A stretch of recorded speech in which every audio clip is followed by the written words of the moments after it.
trendybeats.com. Akama honye zọpụta ngekene ya n'iho mere oziri m ụzọ ndụ wee gbapụta m na njọ mama Jizọs onye ebere m gasị ya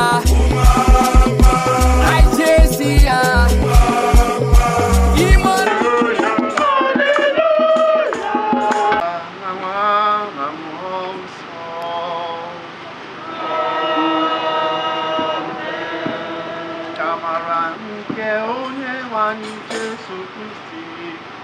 na ịhụnanya nke Chukwu na mmekọrịta nke Mmụọ Nsọ dịrị unu niile.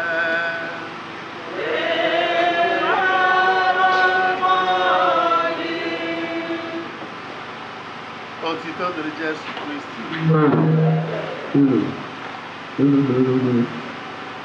Anyị ji umeanị, anyị ji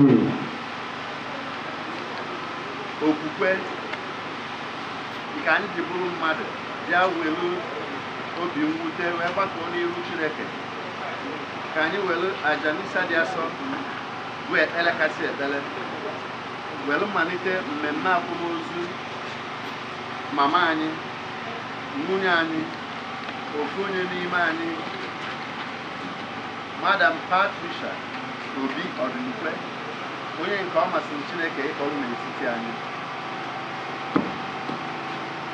Anyị gbakọrọ ka anyị welu ekpele kasị ekpele wee ralụ mkpụrụ obi ya ranye n'aka Chukwu yọọ Chukwu ebele n'isi ya bụ mama anyị.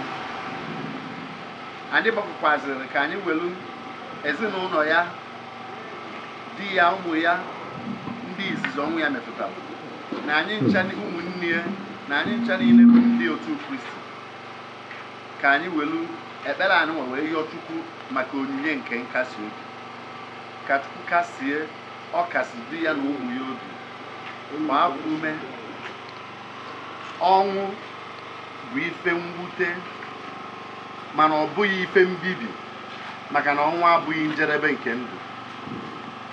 Mana otu onye ọsịna dị afọ sokwara onye ya dị, ọnwụ bịara ana ọ na-abụ ife mwute. Nkewa nke afọ nke a na-afụ anya nke ya kwụsị na-ewute, na afọdụzikwa mgbe ọ bụ onye na-egbo mba dị iche iche, mba ndị afọ aka nwekwara ike na-egbu ya mana ọma mbụrọzi ya na-egbu ya. Ife ndị a niile na-enye mmadụ mwute, echiche na ama mfụzi onye afọ ọzọ anya nke a na-afụ anya na-enyekwa mmadụ mwute. Maka ife ndị a niile ka anyị ji gbakọrọ. Mana ọnwụ abụrụ ife mwute n'ebe ndị otu Kristi nọ, maka na ọnwụ bụ n'ezie ọnwụ abụrụgo ụzọ nke otito, maka na ụzọ mmadụ si abanye na ebe afọ Chukwu kwadebelie eru ụbọchị okerie, ifu Chukwu iru na iru, ịbanye na anwụ nke ọ bụ ya bụ ife anyị na-agbalụ mbọ. Anyị na-ayọzụ Chineke ka ọnwụ nke mama anyị bụrụ n'ezie mgbanwe nke ndụ, isi n'ịnwụ anwụ banye na anwụ aṅụrị nke anwụ.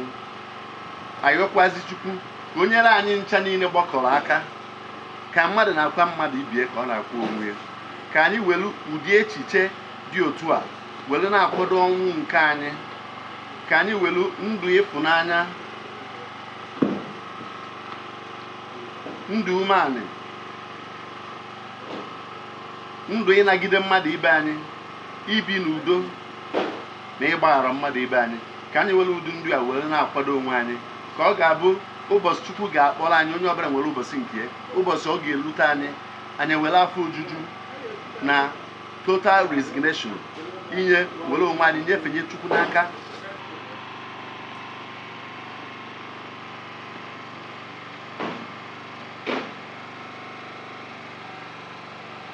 Emume nke Eucharistia ka ihe Chukwu mgbaghara maka njọ gwa Chineke ji ike niile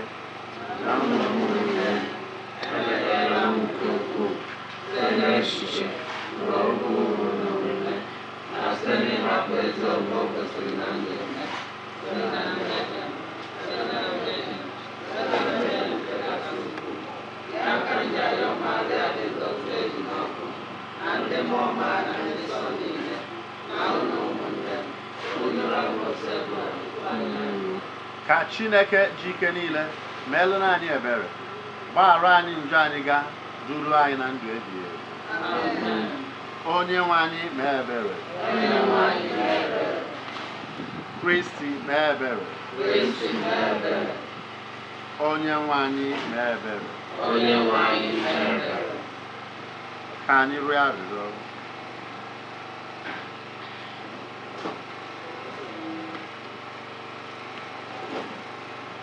Chineke, nna onye ji ike niile, anyị ji okwukwe ekwupụta na nwa gị nwụrụ wee sikwa n'ọnwụ bilite. Mere nwa odibo gị Patricia Obi Odulukwe ebere n'ihi ihe omimi nke a.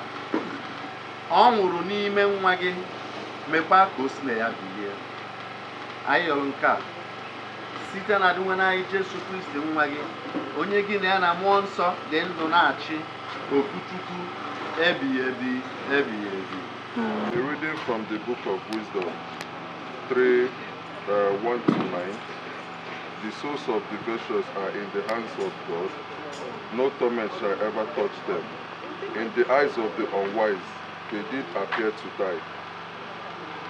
Their going looked like a disaster. They are leaving us like annihilation, but they are in peace.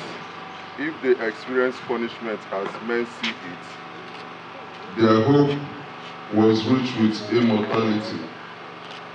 Slight was their affliction, great will their blessings be.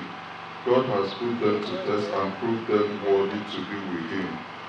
He has tested them with gold in the furnace and accepted them as a holocaust. When the time comes for his visitation, they will shine out as sparks run through stubble.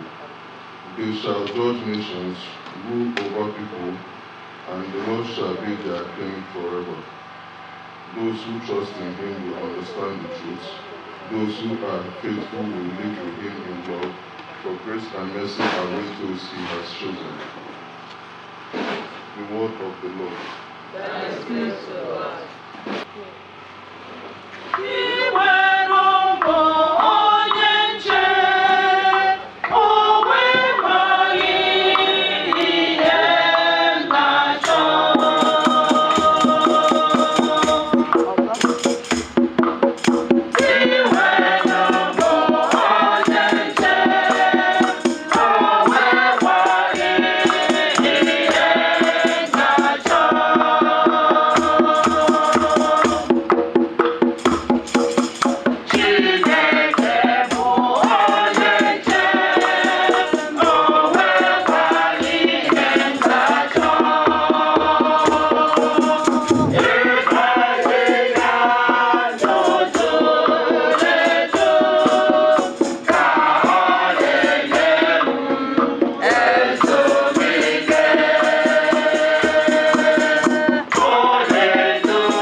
John heard a voice from heaven say to me, "Write this down.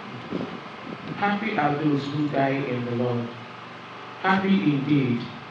The Spirit says, now they can rest forever after their work, since their good deeds go with them. The word of the Lord. Thanks be to God.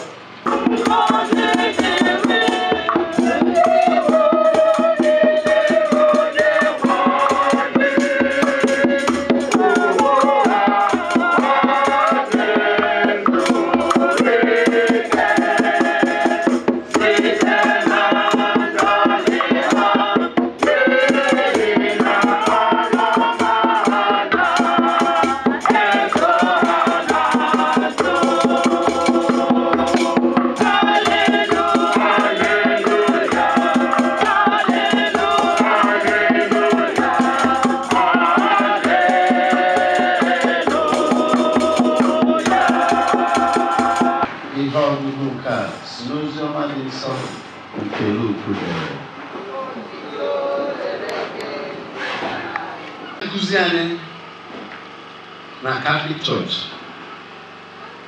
well, I'm even the Catholic Church. Magana inclusive Catholic, Basalong, doing teacher, non inclusive Candozo. Who's Catholic? The Catholic theology about death. Will radical difference, or not just difference. Will clear, it's an essential difference.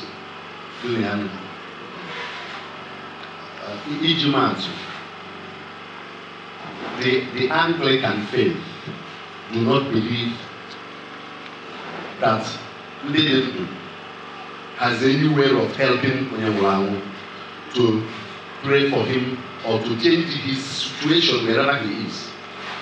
They believe with death everything is ended. However, that their belief, when they start that their contradicts what they believe. Man, Catholic Church, we believe we will keep seated, me book mass, me more people, me even do a belly. When you look in one car, and again, open on a Pugatti, a man who go down on a Pugatti to pay. Open an Aquadolia, not 100 years, or mechanism Madisiaco, or 1,000 years, or 10 years. We nearly a carbon one or the other. That is our faith. Our faith also tells us now, because you want more Buron Bibi, Manuaru, and Burodi, everybody. Across the group, Manuaru and Burodi, Payakaja, we say, make at least Pachotis, but check one group, and we will be a mortuary. It does not mean I am on a group of Raja and two, so to speak. It does not mean I am already here, no, I will Raja and two. Mana, there is a respect, a sacredness for the body.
Chukwu anyị ekele.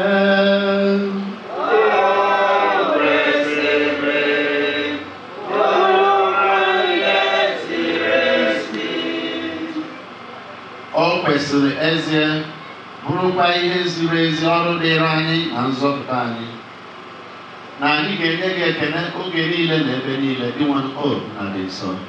Chineke ji ike niile, onye dị ụwa tụ ụwa site na Kristi dị nwa anyị, n'ihi na ya onwe ya bụ otu onye ahụ nabatara ọnwụ ka anyị niile wee ghara ịnwụ. N'ezie, ya bụ otu onye ghọrọ ịnwụ ọnwụ ka anyị niile wee dịrị gị ndụ. N'ihi nke ahụ anyị na-eso otu ukwe ndị ọma were ọṅụ na-eto gị asị.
Dị nwanụ bụrụ isi nke adịmasị ọbụla.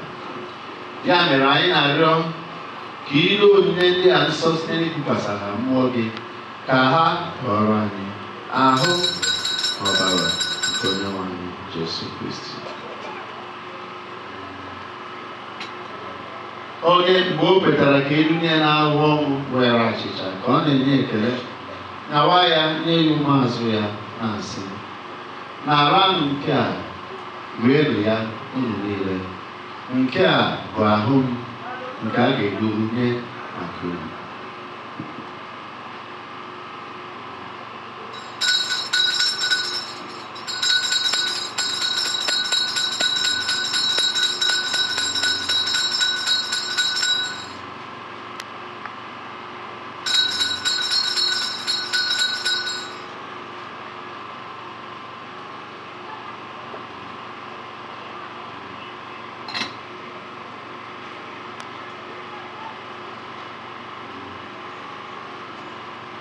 Otu ahụ kwa ka o siri mee mgbe e richara nri anyasị. O buru iko nsọ ka ọ na-enyekwa ekele bunye ya ụmụazụ ya na-asị, na-aranụ nke a ṅụọnụ ya unu niile, nke a bụ iko nsọ nke ọbara m, nke ọgbụgba ndụ ọhụrụ dị ebighị ebi. A ga-agba ya n'ihi unu na n'ihi imerime mmadụ ka e were gbaghara njọga, na-eme nke a na ncheta nke m.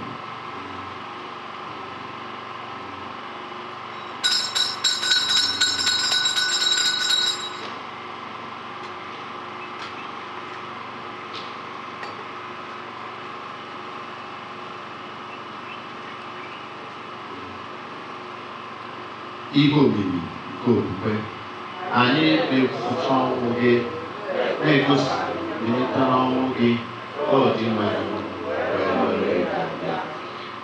ebe anyị na-echeta ọnwụ na mbilite n'ọnwụ ya. Anyị egwunyere gị achịcha nke ndụ na iko nsọ nke nzọpụta, na-enye gị ekele n'ihi na ị gụnyere anyị na ndị tosiri ịkwụ n'ihu gị na efe gị. Anyị ji umeala arịọ ka anyị bụ ndị na-eketa oke na ahụ na ọbara Kristi bụrụ ndị a ga-ekpokọba ọnụ site na mmụọ nsọ. Gị nwanụ, cheta nzukọ gị gbasara n'ụwa niile, mee ka o zuo oke n'ịhụnanya ya na Leo the 14th Pope anyị, Valerian Bishop anyị, na ndị echichi niile. Chetakwazi nwa odibo gị Patricia Obi Odumgbe onye isi n'ụwa akpọrọ ka ọ depụta gị ebe ejikọtara ya na nwa gị bụ ihe ọnwụ ya mee ka ya na ya bụrụ otu na mbilite n'ọnwụ ya. Chetakwazi ụmụnne anyị ndị ji nchekwube nke mbilite n'ọnwụ rahụ ụra were ebere kpọbata ha na ndị ọzọ niile nwụrụ anwụ n'ihe nke ihu gị. Anyị arịọ ka ị meere anyị n'ihe ebere. Ka anyị soro Virgin Maria dị ngọzi nne nke Chukwu nakwa Josef dị ngọzi bụ di ya, ndị apọstụl dị ngọzi, Albert the Great dị nsọ, ndị nsọ niile ndị mere uche kemgbe ụwa tụ ụwa were keta ekpe ndụ ebighị ebi. Ka anyị sorokwa ha na-eto gị na-edo gị ebube site na Jesu Kristi nwa gị. Ihe niile ekere eke site na ya bụ Kristi, site na ya bụ Kristi na n'isonye ya nakwa n'ime ya na n'ịdịkọ n'otu nke mmụọ nsọ ka nsọpụrụ na otuto niile si adịrị gị, Chukwu Nna ji ike niile site n'ụwa tụ ụwa niile. Nna anyị bi n'eluigwe, ka otuto dịrị aha gị, ka ọchịchị gị bịa, ka emee uche gị n'ụwa ka esi eme ya n'eluigwe. Nye anyị tata nri nke ụbọchị anyị, gbaghara anyị mmehie anyị ga dị ka anyị si gbaghara ndị mehiere anyị. Ekwela ka anyị kwenye na nranye, ma zọpụta anyị n'ajọ ihe. Zọpụta anyị na-arịọ o sebụrụ ụwa n'ajọ ihe niile. Were ebere gị udo n'oge nke anyị site n'inye aka ebere gị, ka a zọpụta anyị na njọ oge niile anyị were gbanahụ nsogbu niile. Were nchekwube dị nsọ na-atụ anya maka mbịaghachi nke onye nzọpụta anyị Jesu Kristi.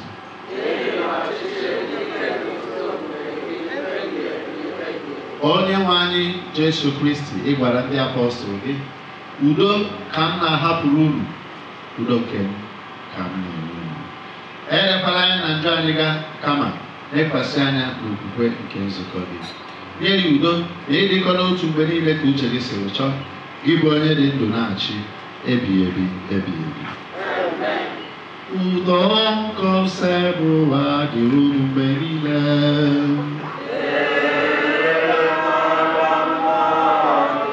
Nyerịtanụ ibe unu ekele udo.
Lee Jesu Kristo onye na-ekpochapụ njọ nke ụwa. Ha nwere isi ọma ndị ha kpọrọ n'oriri nke nwa atụrụ Chineke.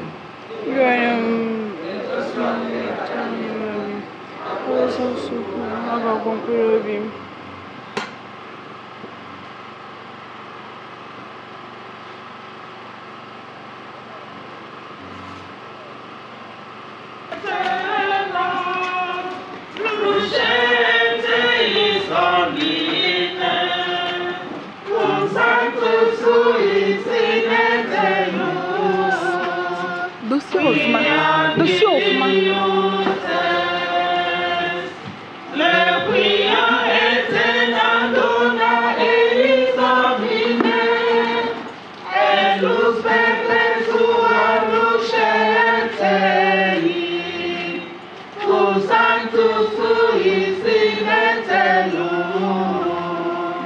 We have been obsessed.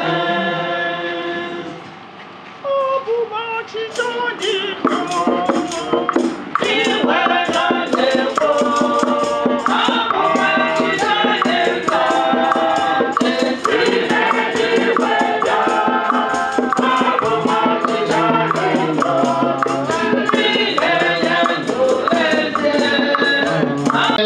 ka obe nke mmagi bụrụ anyị akara na-enye ike. Biko merụ ka anyị bụrụ ndị nke gị n'ime sakramenti nke ahụ na ọbara gị. Anyị na-arịọ ka anyị nabata mama anyị, nwunye anyị na nwanne anyị, Patricia Obi Odumegwu n'ime otu ndị nsọ gị n'eluigwe. Anyị rịọrọ nke a site na Kristi onye nwe anyị. Ka anyị rịọ ya. Ọ bụrụ na ị na-ege na Weather Forecast, we would have had na mmiri ga-ezo till 5:30 or 6 today. The forecast said the weather will be very rainy and the Anambra will be very big n'ezosi ike. Mana ife na Chukwu jidere anyị mmiri ejidesi ike. Ụzọ nke ngozi anyị na-atakọrọ Mass, Reverend Sister Odumegwu na Reverend Sister Ndụ Agụba. Anyị chọrọ ka anyị nabata fana okenekwazifa maka iwepụta okene.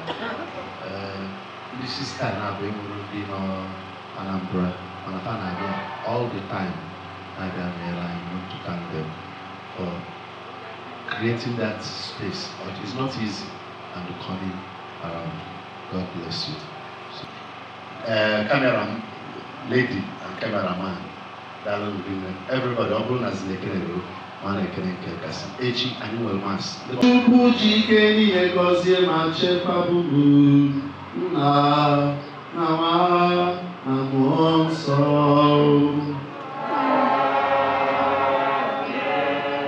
Misa Lucigo,